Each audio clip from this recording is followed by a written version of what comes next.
Good morning, children. Today we are going to discuss about the concept of condensation and freezing and transpiration and precipitation.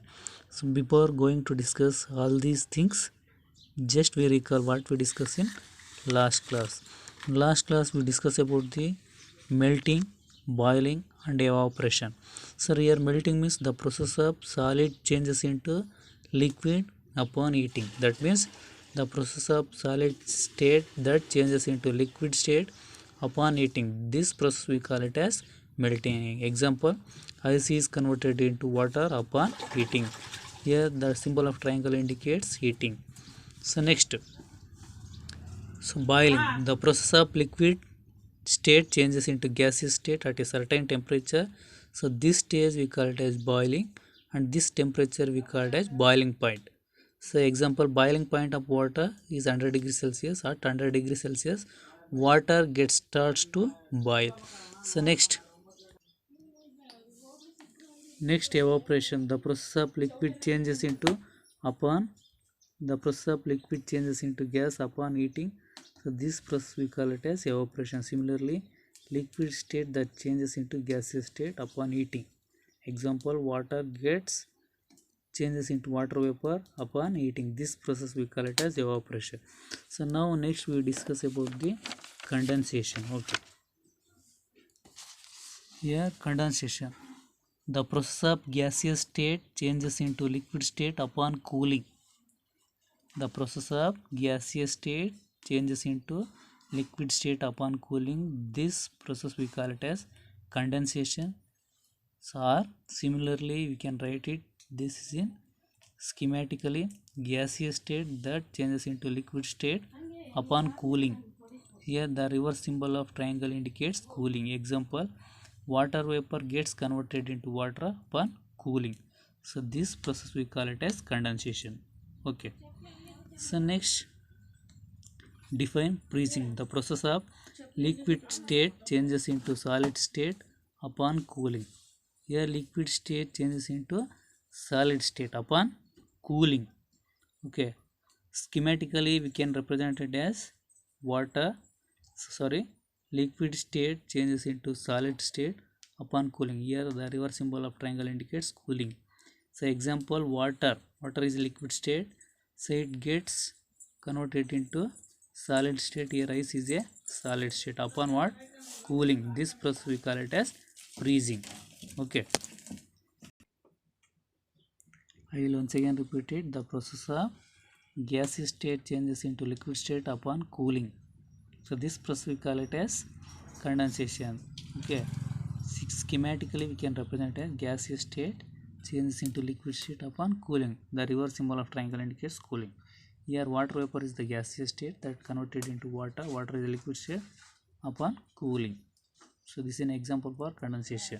So next, freezing, the process of liquid state changes into solid state upon cooling. Yeah, so liquid state that converted into solid state upon cooling. Here water is the liquid state, example for liquid state, so that gets converted into ice is in a solid state.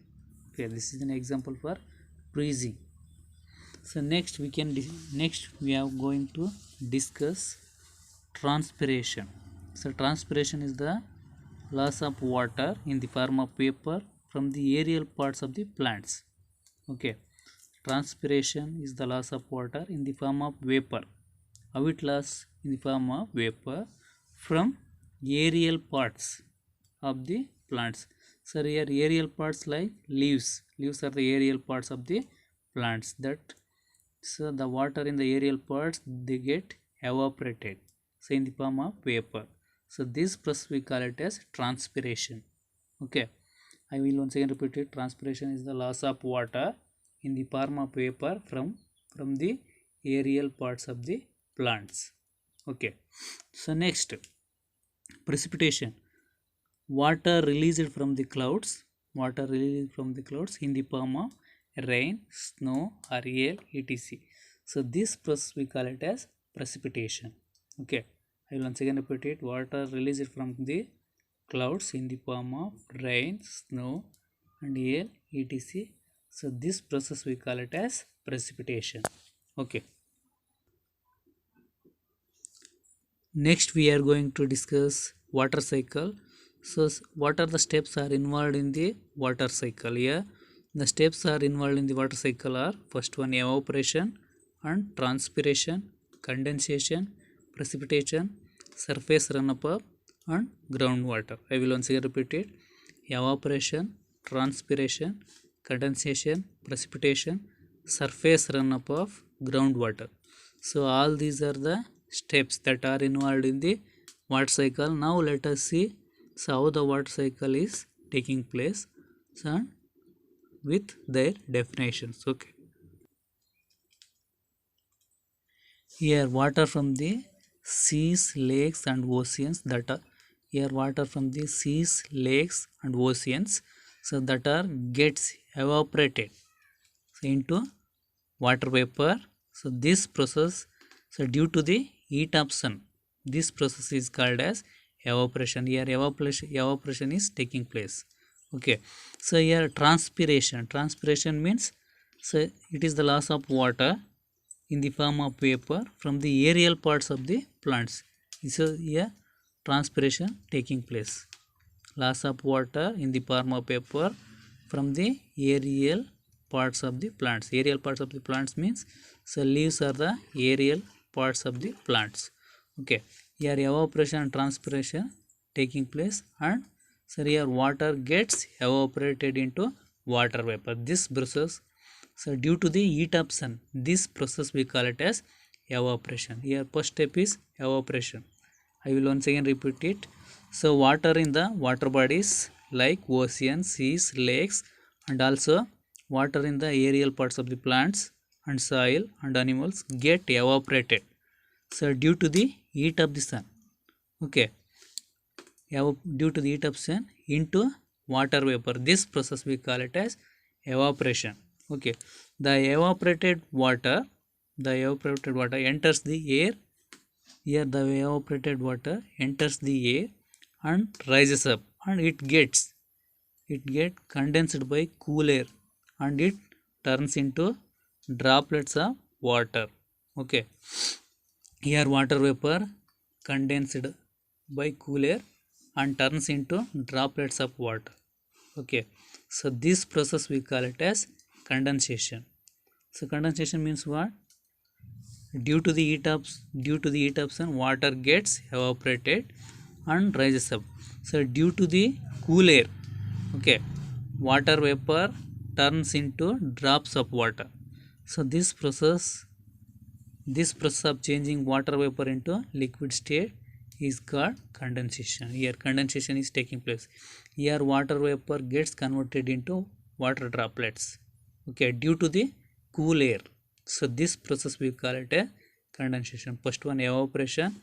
So evaporation and transpiration, so both are involved, and transportation to the condensation. Here condensation. So next step after the condensation, precipitation. How the precipitation is formed? So here the droplets of water form clouds. Here the droplets of water forms clouds. So when the clouds become cool due to the cool air, small droplets, due to the cool air, the small droplets of water become large droplets. Due to the cool air, the small droplets of water so become large droplets and come down to the earth in the form of rain. This is called water cycle. Okay, in the form of rain, and also so here the rain joins streams and pond, and also runoff of, and finally it's stored as a groundwater. Okay, I will once again repeat it. The water in the oceans, lakes and seas that are get evaporated into water vapor, so due to the heat of sun. Okay, so this evaporated water enters the air and rises up, and it gets condensed by cool air. So then water vapor gets converted into water droplets. So this process we call it as condensation. Okay, so these water droplets form clouds. these water droplets form clouds. So when the clouds become a cool due to the cool air, okay, and small droplets of water become a large and come down to the earth in the form of rain. So this rainwater joins river, streams, and finally, so it flow to the seas and oceans and stored as a groundwater. Okay. So in next class we discuss more things.